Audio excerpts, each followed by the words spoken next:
ஹிந்து முஸ்லிம் என்கிற பிரிவினவாதத்தை பரப்பி தன்னுடைய ஆட்சியை பிடிக்கக்கூடிய வேலையை பிஜேபி பார்த்து அதை ஒரு மிகப்பெரிய அளவில் அதே போலரைசேஷனை கையில் எடுத்தது குஜராத் லாபி. அதற்கான ஹீரோ அமித்ஷா அண்ட் மோடி. இந்த இரண்டு நபர்கள் எந்த அளவில் இந்த நாட்டில் இந்த போலரைசேஷனை விதைத்திருக்கிறார் நீங்க பார்க்க வேண்டும். சிஏ என்ஆர்சி 2019 ஆண்டு. அதே வருடத்தில் ஆர்டிகல் 370 ஜம்மு காஷ்மீர்.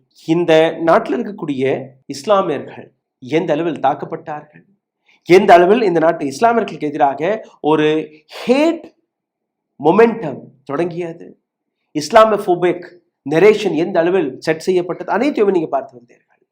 கேரளாவின் சீஃப் மினிஸ்டர் இதே நரேந்திர மோடிக்கு எதிராக ஒரு ஸ்டேட்மெண்டை கொடுத்திருந்தார். Communal polarisation is a tool of Narendra Modi's winning. 2024 ஆண்டு நரேந்திர மோடியுடைய அந்த மேடை பேச்சுக்களை போய் கேளு. லோக்சபா எலெக்ஷன், மட்டன், மஸ்ஜித், மங்கள் சூத்ர இதெல்லாம் கூறி மக்களை மீண்டும் ஒரு முறை ஏமாற்றக்கூடிய வேலையை வைப்பார். Armed confined location event data production ACLC உடைய டாக்குமெண்ட்டை நீங்க பார்த்தீர்கள்னா the surge in religion violence ahead of election, தேர்தல் வருவதற்கு முன்பே நீங்க பார்த்தீர்கள்னா அப்படியே ஹிந்து முஸ்லிம் என்கிற கலவரத்தை தூண்டி விடுவார்கள்.